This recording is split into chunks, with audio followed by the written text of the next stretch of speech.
Hands up if you didn't think we'd make it into a second season with Gainsborough. If your hand's not up, you're a liar. But we did. We've made it into a second season.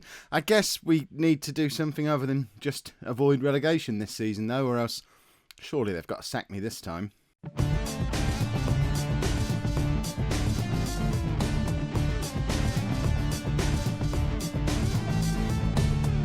Hello and welcome to Season 2, Part 1 of Non-League to Legend. I'm Kev, and coming up on today's episode, we've got a look at our summer transfers and our first game of the season, which is away against Altrincham in the Conference North. Before we get into transfers, though, this is a little bit scary. If we have a look at the season preview, somehow we've got a pre-season prediction of 11th. The board are still just looking for us to avoid relegation, so I'm hoping this means we can overachieve this season, because if the media think we're, that's just over 10 to 1 for promotion. There's an outside chance at a push for the playoffs as far as the media are concerned. The board are still would be happy with there. But I guess with the media saying this, it means we do need to push on a little bit this season. And transfer-wise, hopefully, we're going to be in a position to do that. In fact, before we look at the transfers, the most important piece of transfer news is Nathan Jarman. He is fit-ish. He's literally gone back into full training in the last week or so. So he's only at 54% match sharpness. But he's fit. He's signed a new contract. Nathan Jarman is back. And pretty much everyone else who we wanted to keep has been tied down for a new contract as well. I think they were just playing hard to get while it looked like we might get relegated. But we've pretty much kept everyone we wanted to. A few players have moved on. James Reid was an important player for us when we were doing the 4-4-2 last year. But I'm fairly sure we won't be doing that this year after how much the 4-3-1-2 turned the season around. So he's moved on, as has Ashley Worsfold, who never really did anything, did he? And no one else there was ever anywhere near the first team at any point last year. And we've brought in a healthy smattering of new players. The one that got away is Leslie Saki. I don't know if he's found a club yet. Let's have a little look at him. He was released by... he's still a free agent. I wonder. Because he was released by Scunthorpe. Yes, of course you'll be a key player, Leslie. Goodness me, we'll try again. But he wanted £850 a week or something ridiculous to come down and play for us. I'm worried that no one's going to pay him that. And he might just disappear, and he would be, as he was last year, an incredibly important player for us. But we're going to have to make do without him. But we have brought in a number of adequate replacements. We'll go through them all fairly quickly because there's a lot of them again. We have actually spent money on a transfer as well. Matthew Challoner for the grand, ridiculous sum of £50. I love non-league. We've paid £50 for a player. If you've ever paid less than that for a player who wasn't 3, I would love to know about it. But we spent £50 on Matthew Challoner, who, to be honest, looks far too good for us. He's a right back, 23 years old, current ability of 3.5 stars, 4.5 star potential ability. He was at Chorley last year and had an okay season.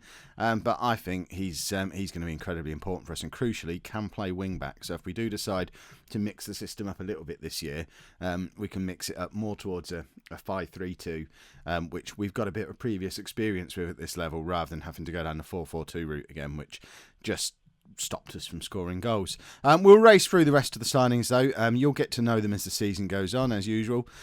We've got Jacob Smith, who's come in as a backup goalkeeper. If you want to see any of these in any more detail, just pause on them and you can have a little nose through. James Tunnicliffe, 28-year-old centre-back. He's come in as cover. Bit of a mistake with him. I signed him based on an old scout report, I realised after he arrived, where he looked like he was a 4-star player. He was at Stalybridge last year on loan from Stockport. And I thought, a 4-star centre-back, he doesn't want much money. But yeah, it was an old scout report. We made an even bigger mistake with Pasaiku Kujabi, 30-year-old left wing-back. Again, trying to move towards a wing-back system. Brought him in. He looked awesome.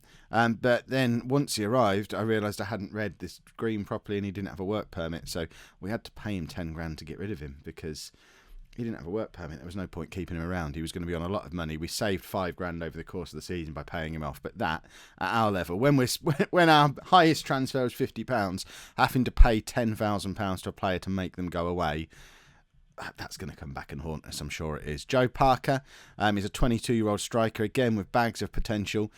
He's come in from Gloucester, where he got 8 goals in 18 appearances for them last year, and he's going to offer us some more competition up front.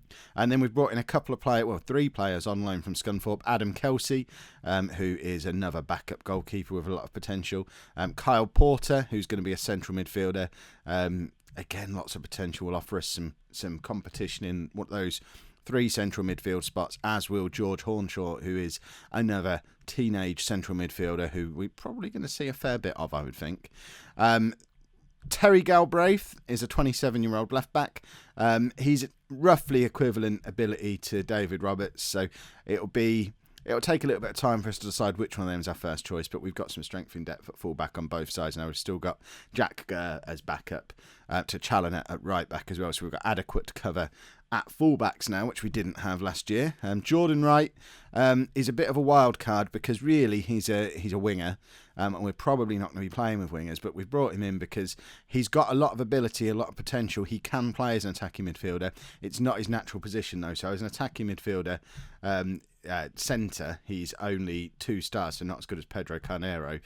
His strengths come in from when he's playing wide, which if we do decide to go do any kind of system that involves wingers, Jordan Wright certainly comes into the equation there, and I imagine he'll get plenty of game time playing as an attacking midfielder anyway. We've got him training there at the moment. Sam Madeley, we've been following for a little while, 27-year-old striker who comes in from FC United, where he got 13 goals in 34 appearances last year, but crucially he's better than everyone we've got apart from Nathan Jarman, and can play as a target man and a defensive forward. So we've got the potential to play him in a couple of different ways. And like I say, we've been chasing him for probably about 6 months or so very happy to have him on board. Dale Witham has come in just to fill out the squad because he can play in so many different positions. He's going to offer cover to Sam Wright as a ball-winning midfielder, but also has the option to play wide if need be, drop deeper, go further forward. He comes in on a free transfer from Chorley, and again played a lot of games at this level for Chorley last year. Jake Cottrell is another one who's going to offer the same sort of cover in midfield, can play in a number of different midfield positions. He's another ball-winning midfielder. Not the best, but filling out the squad and everything. He's another one who's played a lot of games for Chorley last year. We're just nicking all Chorley's players, basically. Joe Ironside, I'm excited about. I think he's got a bright future, 23-year-old striker. Another in the Nathan Jarman mould, a defensive striker who can also play as a target man, poacher, advanced forward. Not the finished article by any means, but lots and lots of potential. Comes in from Nuneaton, where again scored goals for them last year. Not a huge amount, but 8 goals from 23 starts.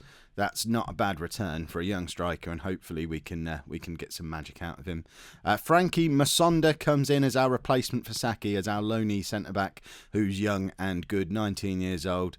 Natural centre-back, 3.5-star current ability, 5-star potential, comes in on loan for the year from Luton.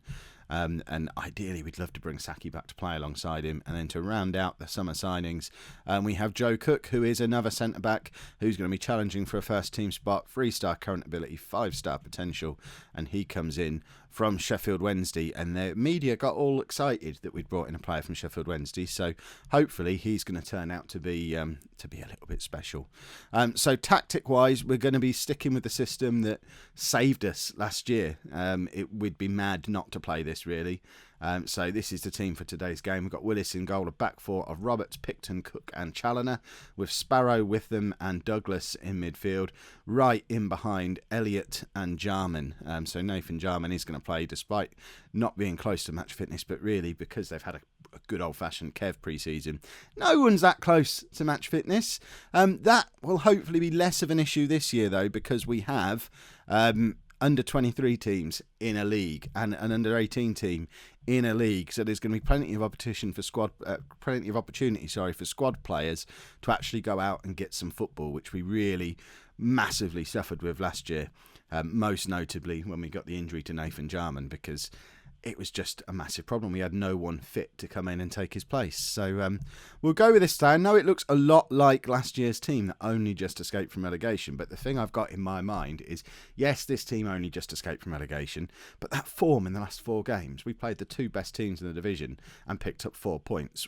we looked good when we were playing like this, and fingers crossed if we can carry that kind of form through, a mid-table finish won't be outside the realms of possibility. The likes of Douglas and Elliott and Picton and Willis, yes, they were here last year, but they're that little bit better. They've got a full season under their belts. I mean, George Willis is now down as 3.5-star current, 5-star potential ability. I don't think you'll find many better goalkeepers than George Willis in the Conference North. So I'm cautiously optimistic for the season ahead, and I know, and you know, that my actual thoughts on the season will become much clearer after we've got through today's game and seeing how we fare up against Altrincham. I would like to take this opportunity as well to ask you guys to let me know, keep me up to date with how you're getting on in your non-League to Legend saves. I know a lot of you are playing along either on a YouTube series or on a blog, or even if you're just playing along and keeping me up to date on Twitter, or keeping it all to yourself. Now's your opportunity to get down in the comments. Let us know how you get on. How did your first season go? Have you been sacked? Have you been promoted? Have you moved on to another club? Let us know down in the comments. I want to get as many people as possible playing on with this save this year, because it's just fun. Right, let's get into the match then. Let's see how good we really are, because pre-season tells us nothing. These ratings tell us nothing. Nobody's fit. Goodness me, we just need to go out there and have a good performance. Altrincham playing the boring old 4-4-2 that we couldn't get to work. And fingers crossed, they'll struggle to get it to work as well, because we really want a nice, exciting, sort of good performance, lots of goals, proper kickstart to the season. And there's your first opportunity to see Wright on the ball. He finds Sparrow, who finds Douglas and Jarman. I mean, it's nice to see him touching the ball again. We'll give him that one. He got 32 goals last year. We'd have finished mid-table if he'd have stayed fit. So we'll let him just screw his first clear-cut chance wide so far that it basically hits the corner flag. We're not going to give him another one though. He needs to start hitting the target in a minute. And oh goodness me, we're 1-0 down already. That's Craig Westcar is a name that I'm familiar with. I think he's been around at Football League level for a number of years. If he's the one I'm thinking about, I'm thinking Notts County maybe. I could be making that up, but the name certainly sounds familiar. So it means he's probably about 1,000 years old, and shouldn't really be scoring against our young and hungry team of future superstars. We're so going to get relegated. Answers on a postcard. Am I making it to Christmas? Right, Witham's got the ball. Finds Douglas, who lose. I mean, I don't know whether it's him or Wright who lose the ball there, but either way, we've missed out. Westcar's in again, and luckily does a Jarman, and it just balloons over the bar, and we've got away with it a little bit there. And I mean, stats-wise, it's been a fairly even first half. We've both had one clear-cut chance each. We've edged possession a little bit. It's not disastrous. What is a bit of a problem is that we're already 1-0 down. And like I say, we want that good opening performance. I need to master pre-season, because we had this problem at the start of last season. It looks like we're going to have it again this year. I just get my pre-seasons really wrong. It's one of those things where, because I leave arranging the friendlies, managing the friendlies, doing all the pre-season training, because that's all left to my assistant manager, I don't think they get their head around the whole get players fit for the start of the season thing. And because of that, we suffered at the start of last season, and it looks like we're going to suffer again now. We need to get some match fitness into these players as soon as possible. And Altrincham are just... They're taking control of this game now, aren't they? They're through again. That's their second clear-cut chance. And I don't really see a way back into this game for us. We're not playing great. I mean, it's not disastrous, but we're not playing great. Nathan Jarman, it's basically his first kick for goodness knows how long. So we'll take him off. We're also going to take off Jordan Wright, who hasn't been as good as I hoped he would be. So Pedro Carnero and Joe Parker can come on, and hopefully between the two of them can spark some life into this team. And Witham's I like the look of Witham. I can't remember his first name. Dan, is it? But he seems to be getting around a bit in midfield there. Douglas finds Elliott, and Danny Elliott, goodness me, has finally scored a goal. Did he ever score for us last season? I've got a feeling he never did. We brought him in as a potential long-term replacement for Nathan Jarman. He had a few good performances, but never really looked like scoring a goal. We've shown a bit of faith in him first day of the season just because I know who he is, and he gets the nod and gets to start the first game. And there you go, he's got himself off the mark. And with 20 minutes to go, we're back in it, unless Westcar comes in and scores again here. But he's run it very wide, and that's a weird cross. But they're still coming at us, and Westcar gets another bite of the cherry, and that's their third clear-cut chance now. And all of a sudden, these stats are starting to look a little more worrying because we're giving them too much opportunity to create these chances. But we have got, I mean, these are some nice little passes around in midfield. The ball doesn't make its way to Challoner, but he wins it back really well. And Parker is in and finds Elliott, and Elliott really should have done better. That's another clear-cut chance for him. And if he'd had his shooting boots on, if Nathan Jarman had had his shooting boots on in the first half, then the story of this game might be a very different one. But we've only got defenders on the bench now. Challoner's not had a great game. We'll just let him know that he's not. I mean, we spent 50 quid on him. He needs to show us a return. He's not guaranteed regular football. Jack Gurr was good last year. Let's get him in. Roberts takes the corner. It falls to Elliott again, but he is incredibly slow getting to that. Does find Matt Sparrow, and Parker's in, and again, another clear-cut chance that is just wide of the post. And I mean, the stats have evened themselves out in the end. I think this has been a decent-ish performance for the first day of the season, but unfortunately, we've not had the result to match, and hopefully that's not going to be the story of the season. I'm encouraged by the performance, and hopefully things will improve from here. Let me know in the comments what you think of the transfers we've made. If there's any areas of the squad, in fact, if we put the team report on, if there's any areas of the squad that you feel like we still need to strengthen. There is still a little bit of money left in the kitty. I would love to bring in a proper attacking midfielder if we're going to be playing this system, but I just can't find one. The scouts just don't seem to be able to find one. The director of football can't recommend one. But I think we're fairly set everywhere else. Masonda will come in at the back sooner rather than later. He's only just arrived, which is why he's not starting today. I'd like a little bit of extra cover at centre-back, and our left-back's not great, even with bringing Galbraith in. But let me know what you'd do and how you feel about that first day of the season, because I'd like a mid-table finish this year. If you've enjoyed that, make sure you pop a like on there for me. Subscribe to the channel if you'd like to see more. And thank you very much for watching.